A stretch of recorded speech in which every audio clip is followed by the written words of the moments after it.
Our next speaker is Sebastiaan van der Lans. He's Dutch, but he is one of the people who's responsible for WordProof. It's a time-stamping, completely new development which delivers remarkable usability to users worldwide in securing all sorts of data and documents.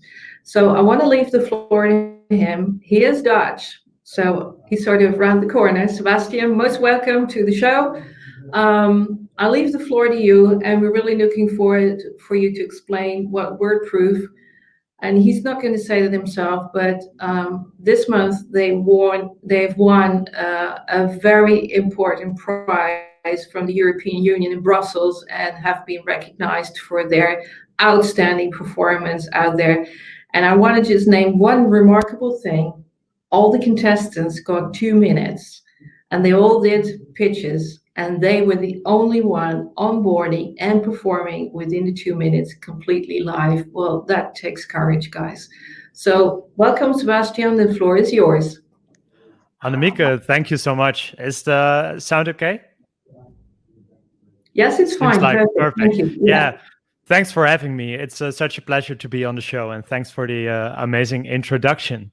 I'll tell a bit on WordProof, 15 to 20 minutes, and after that we have some Q&A. So go deep in asking any questions you want. Thank you. My name is Sebastiaan. I'll start with a short pitch, then I do 3 or 4 use cases, and then we have the discussion. What we say is the internet has a deep-rooted issue, and it's trust. Many, at least Europeans, but it's broader, it's all around the world, it's from the Ipsos research, are suspicious of the internet, and 86% says that they have fallen for fake news themselves. This causes fewer online purchases, people using fake IDs, and a decreasing usage of the internet. And we say the internet is built on the fundamentally insecure rails. And what our mission really is to bring a layer of trust over the internet. What I read is real, and I can verify who wrote it. What I create is mine, and I have the proof, and I'm protected and leveraged in disputes, for example, in e-commerce. This should be true for content, social, commerce, and every other corner of the internet. So that's what we do at WordProof. And we are not just a simple tool to timestamp, but we work on a whole holistic timestamp ecosystem. We implement blockchain in a way that everyone can use it easily. So for example, we started with a WordPress plugin working on 38% of all the websites on the web.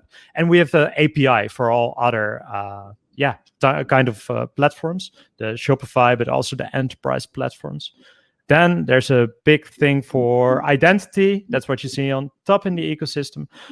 We work with multi-signature timestamps. So for example, when you're publishing as a CEO, you can say communication department, you can say the legal department, all involved in the same timestamps. And we're working with the self-sovereign identity movement from the W3 consortium. We combine both in the ecosystem. And on the bottom, you see a layer of education.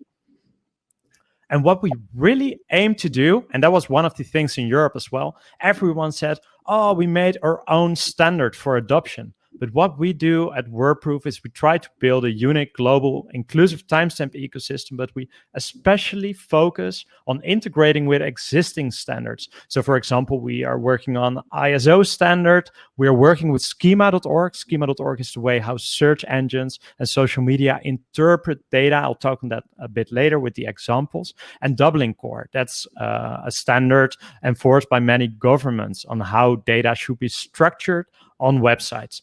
And on the right, you see advocacy. We do a lot of, talking with legislation, how a timestamp stands, for example, in court.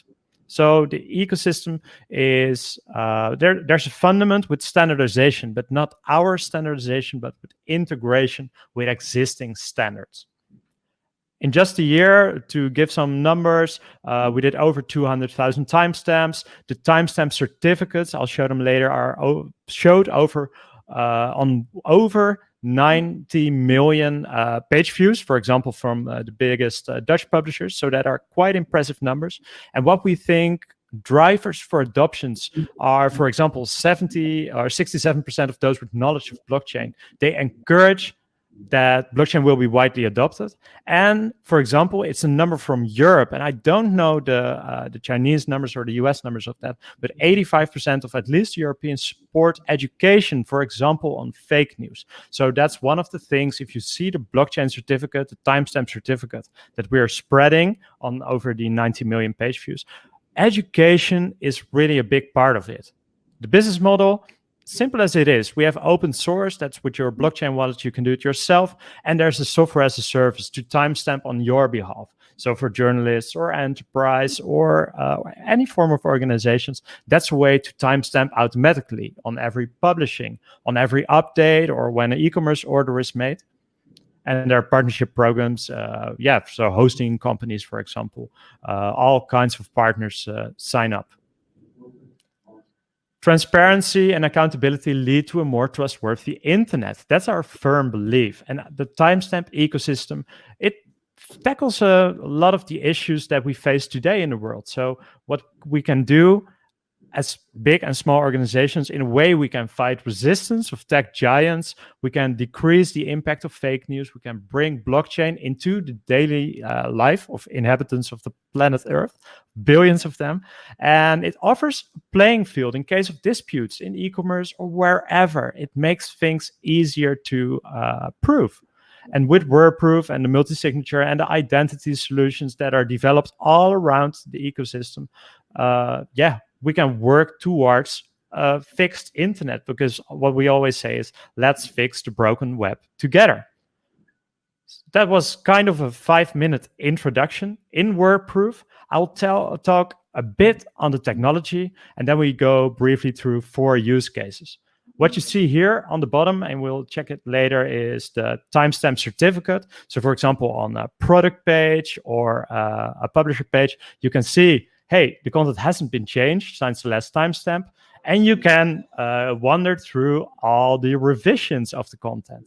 And here on the bottom, what you can see is, as a consumer, you can, for example, compare revisions with each other, see how content changed over time. And here on the right, you see some statistics. So the 90 million page views with a blockchain timestamp certificate, and the unique timestamps, the conferences, stuff like that.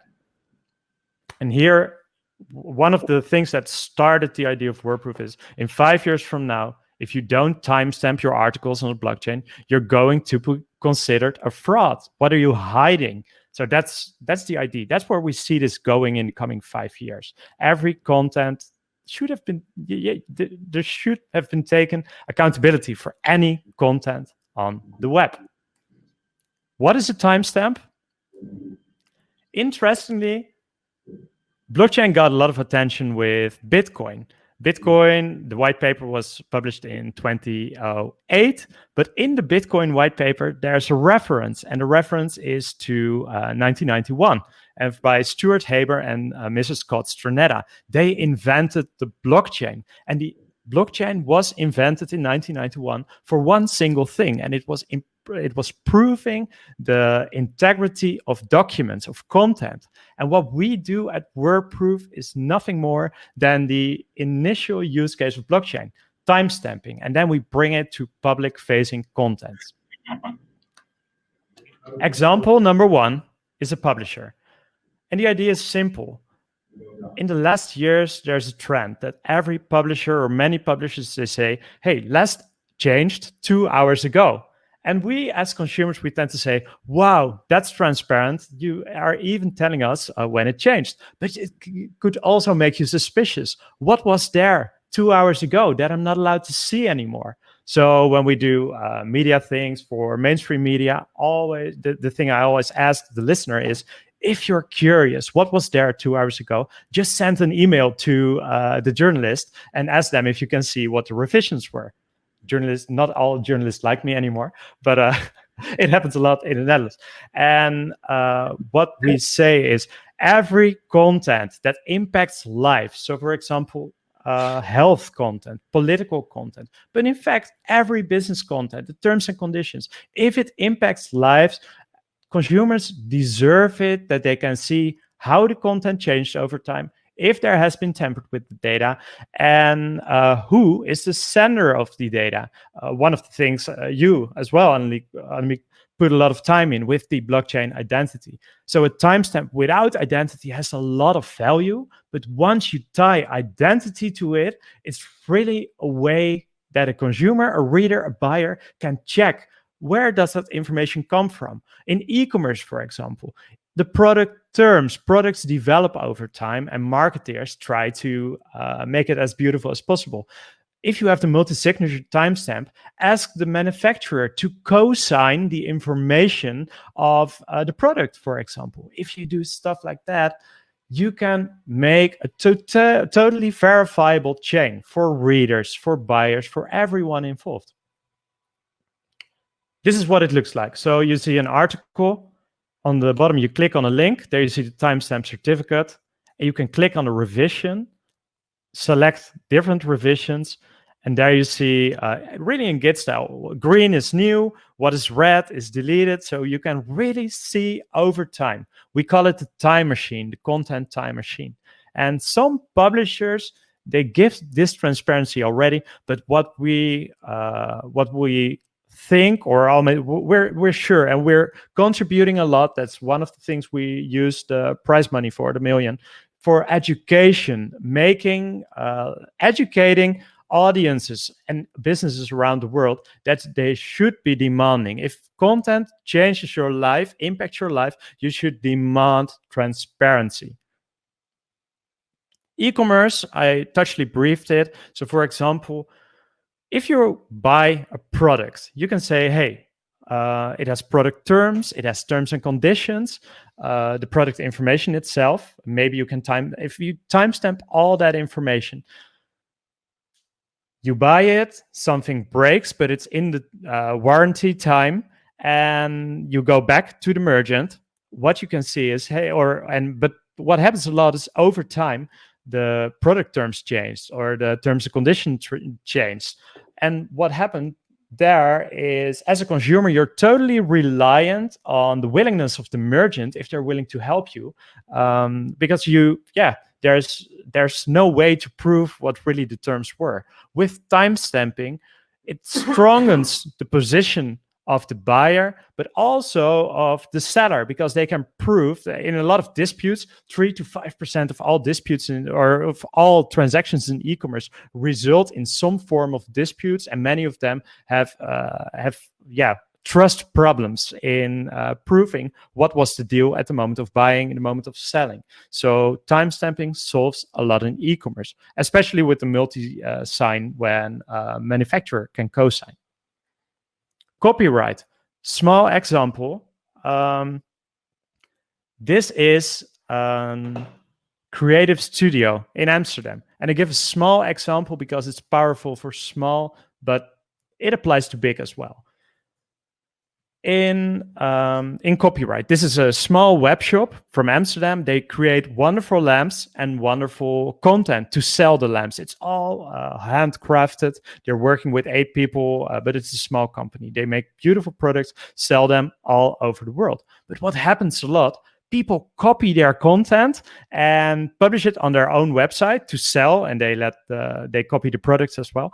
But for example, on eBay, on the biggest one of the biggest selling platforms, and they are a small team. Everyone is focused on creating the product, creating the content, but they don't have a legal team. So when they see that their content is copied, they have a lot of work in collecting data. They have to hire a lawyer to protect themselves and write a letter. So they tried several times to write a letter to eBay, but it didn't work out. They didn't get down the copycat.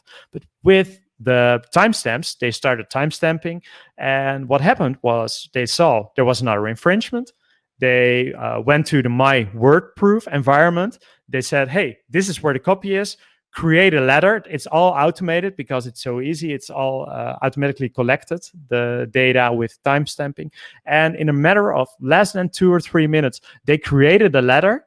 They sent it to eBay, and more than 4 times in less than 1 hour, the copycat was taken down. What does this do? in a way, it democratizes the legal protection. They weren't able to afford themselves any form of protection, but for now they are. For less than 1 hour of a lawyer fee a year, they have a protection of all their products. And that's a small example. We prove in a way that small matters, but also for the big stuff.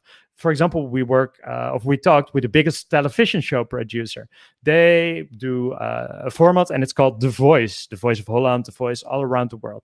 The Voice, they have enough money to protect the big shows because that are productions of tens of millions. But they do online content as well. And that content is too volatile or too cursory to protect or to bring to a notary. It's timely, it's costly, it doesn't work out. But with timestamping, they can even protect their online content with a blockchain timestamp. So that's the copyright use case. Let's move on to the last one. The one maybe the one I enjoy the most. And in whatever industry you are, this one is mind-blowing to me. And it's search engine optimization. What does a blockchain hash, blockchain timestamp has to do with search? That's an interesting question. In search engines, there are a lot of problems. One of them is changing the date.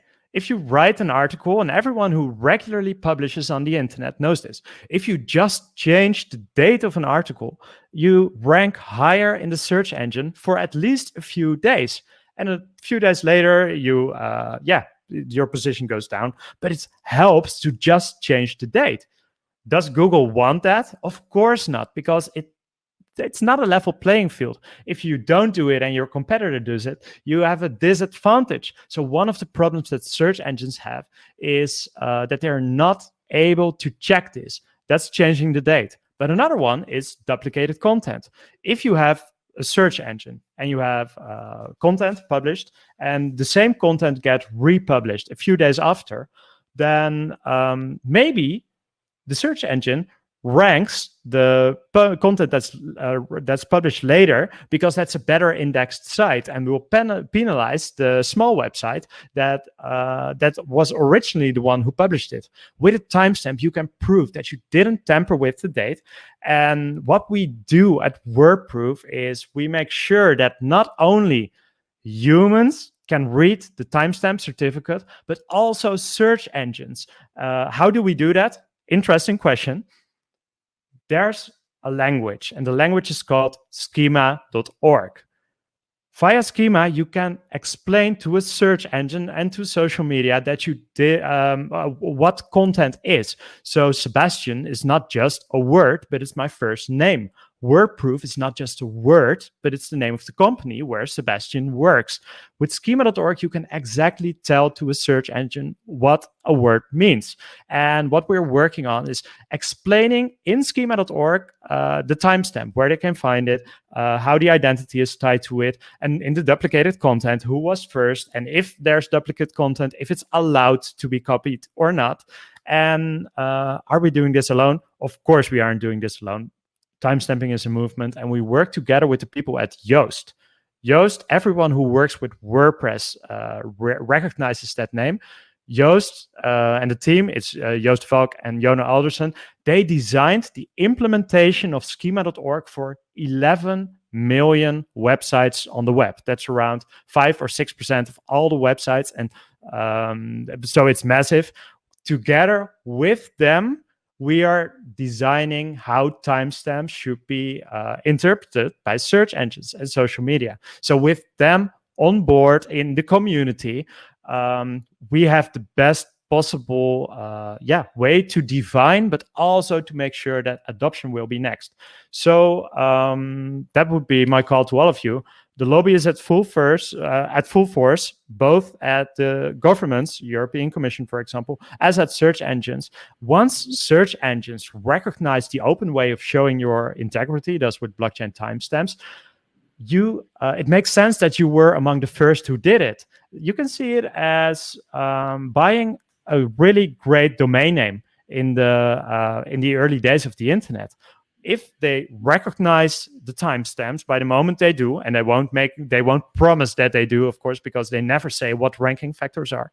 Once they do, it made sense that you already did your timestamps today. So that would be the last part of inspiration. If you can timestamp today, do it. And yeah, that would be my call. Start timestamping today, whether you're a publisher, a web shop, if you do any liable content in any enterprise or organization, if you care about transparency, fighting fraud, albeit just for the search engine optimization, start timestamping today, and let's fix the broken web together. Back to you, Annemieke. It's a remarkable speech you just held about WordProof. You know, I'm a fan of timestamping for the sheer purpose of honesty towards the users, honesty, transparency, and trust towards content. We all know that fake news has created tremendous problems in some areas in the world, like fake Facebook news has in the past created even genocides in Africa. As to the extent that the authorities saw themselves obliged to shut down the internet to avoid any further escalation. So, you know, even in the news sector, I think everybody can recognize you don't like fake news. You want to be known the truth. You don't want to get advertised in this realm, even Bitcoin stuff from people who have got nothing to do with it and lie to you all the way. Recently, we had a Twitter hack on some very famous people like Elon Musk and other people. I mean, I don't fall for these things because, you know, when you read it, it's too good to be true. But usually things that are too good to be true for newbies will still attract. And, you know, some people get conned by that. I actually want to take it into the real business realm because that interested me highly. Because when we talk supply chain is one of the most difficult areas to tackle with blockchains, because most blockchains will do it with an RFID, will do it with the packaging of the product. And we never went to the owner of the package, nor to the owner of the product itself. You know, when you have two farms that produce oranges in Spain, and the one is biologically responsible, and the other one is full with pesticides, how can you tell? You know, you have to believe what's being told about it. I know from the numbers that 20% worldwide of the offered stuff in the bio sector it's 20% more than is actually produced. So there is fraud there. So I think provenance seems to me highly attractive. That if you got these certificates and these documents that have a follow-up on the product with a multi-sig situation, that this would be an extreme new way of tackling this over the blockchain without any governmental organization whatsoever. I, as a consumer, can directly see farmer X has, in the origin, stamped the delivery post that he went to the factory to get them pressed. Yep. Is it the right view? I'm seeing that correctly, right? Yeah, and actually that ties in with the example I used of a manufacturer who timestamps the product terms. So you can imagine buying we have Albert Heijn in the Netherlands, but it can be Walmart, can be Kmart, can be anything, that you can see. We say WordProof is a Dutch product. That's why I know well. It's an internationally recognized product, but also Yoast, which is a worldwide marketing organization, is also Dutch. So, yeah, absolutely. Dutch Ademir. No, exactly. I think food provenance is very important to us these days. And what I expect is that, for example, on a web shop of a grocery shop, you can see the farmer co-sign the batch of pineapples or the batch of oranges. Do you see that as something that could be in print on the packaging? Like you could have, I don't know, maybe a link or something there that as a consumer, I could just aim my phone on it, like I could scan it and I could see, oh, yeah, right, I can see the whole trail. Would that be something in the future? In a way, yes. In a way, no. The hard thing is that there's a market in stickers for oranges. So it's hard to make sure that the sticker is really the one that belong on. It would be better if there's an app, not for facial recognition, but for orange recognition. I think that's where we're going. So let's go to the other more tangible stuff where we don't need the packaging, and that's very, I would say, in the decentralized blockchain area of finance. Yeah. Let's say we go into the area that's growing tremendously, that's peer-to-peer lending. Yeah. We all know that in the banking sector, for the small, mid-size, it's a big problem to get loans. Peer-to-peer lending, we just learned on the library report last week that it's an enormous growth sector. Yeah. How do you see that in the development of something like WordProof? It seems to me like there's a big role for all these stages. So, for example, every purchase, every transaction, especially in the places where there's no inclusion financially yet, starts with education. And where there's not enough education, misinformation is a risk. We saw that with COVID. The misinformation literally cost lives to people who are educated. What can you expect from a world where lending as a concept is new? Education is so important there. With timestamping, you can make the whole process before you land transparent, and you can make you can democratize the access to information to make sure that everyone understands the terms of a loan. Because often when you get your first loan ever in a world where you didn't know that you could have got one, hey, there's money. What shall I do with it? So with what I'm going at, we've got 3.2 billion people. Sorry about that, in the world underbanked, or at least have very, very limited access to the financial world, which means that development is extremely hard. Africa, South America, Southeast Asia, many areas in the world suffer from this, basically because there's no banking office. They all got a phone. So are you saying that we should see this peer-to-peer lending on the blockchain, which is a growing sector, that we could have like a timestamp in front that first say, did you actually read the small print? Do you know what you're getting into? Is that that's A? That's A, and B is to make sure that the terms and conditions for those loans are easily understandable and transparent. How did that change over time? And thirdly, what can happen is, if it's about funding, you have lending, but also funding. So, for example, sending money in that direction. If there's enough trust that the money is spent well or in the right way, people are maybe more willing to invest in places like that. So it's a great way to build trust with investors from other places as well. Yeah, we discussed just recently last week that if you prove with your digital identity or your verifiable pseudonym that you're apparently somebody who pays back as agreed into the peer-to-peer lending situation, that you create, as how it were, more credibility to your avatar, your digital identity, or whatever. All these names are sort of down to the very basic, that I create something online that's actually me, but it doesn't need to look like me, or it doesn't need to be named me.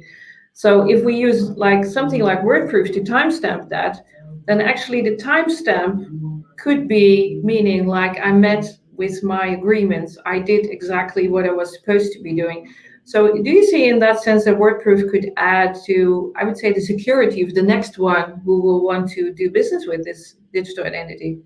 I think so, because with timestamps, you can A, show that you didn't tamper, B, take accountability. Both the borrower as the lender, it's for anyone, they can prove that they are trustworthy. So it's integrity by design instead of hoping that it exists. And that's a big shift for everything, for the internet as a whole.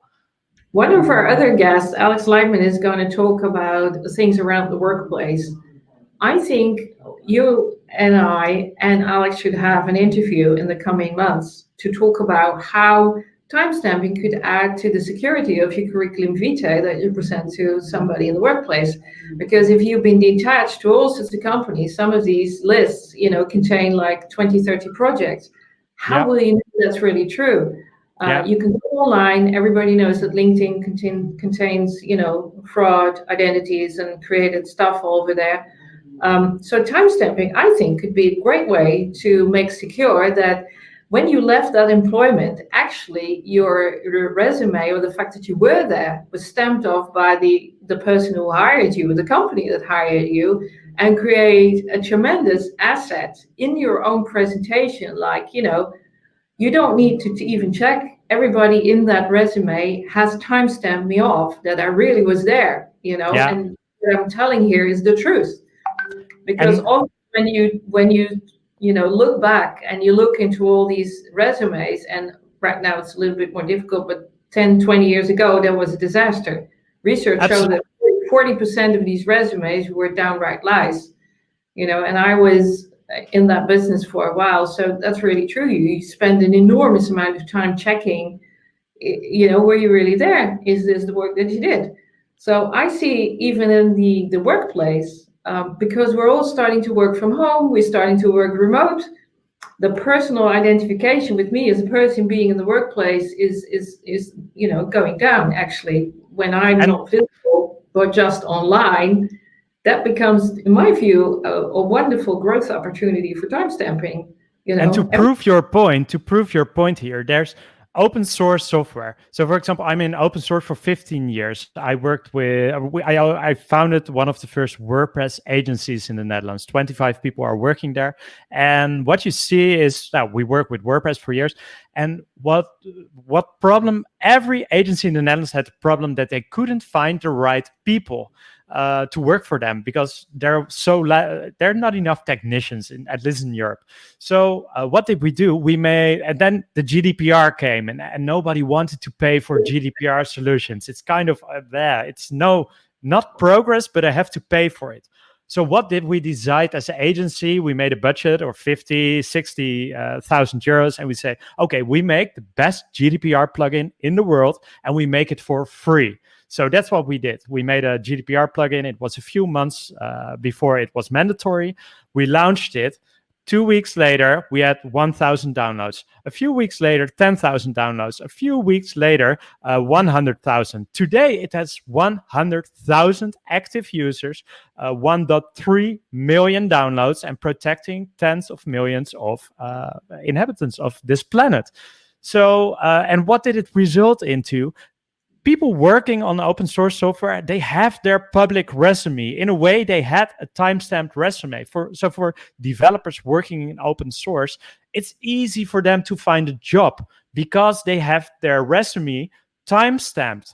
With WordProof, with timestamping on a blockchain, we can bring this benefit that developers have for over 20 years to everyone else in the world. And that's a big difference to every workplace.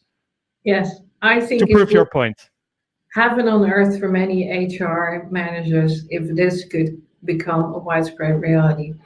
We are really through our time. I want to thank you so much, Sebastiaan, for coming on our cloud conference. I sincerely hope you will be back for an interview situation with Alex Leitman about this whole development, especially in areas like lending and the workplace.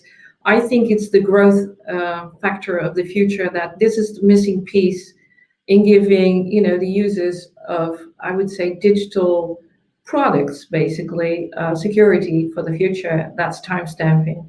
I want to thank you, Sebastiaan, so much, and I hope you enjoyed coming on our cloud conference. And it was a true pleasure. Thanks so much, Annemieke.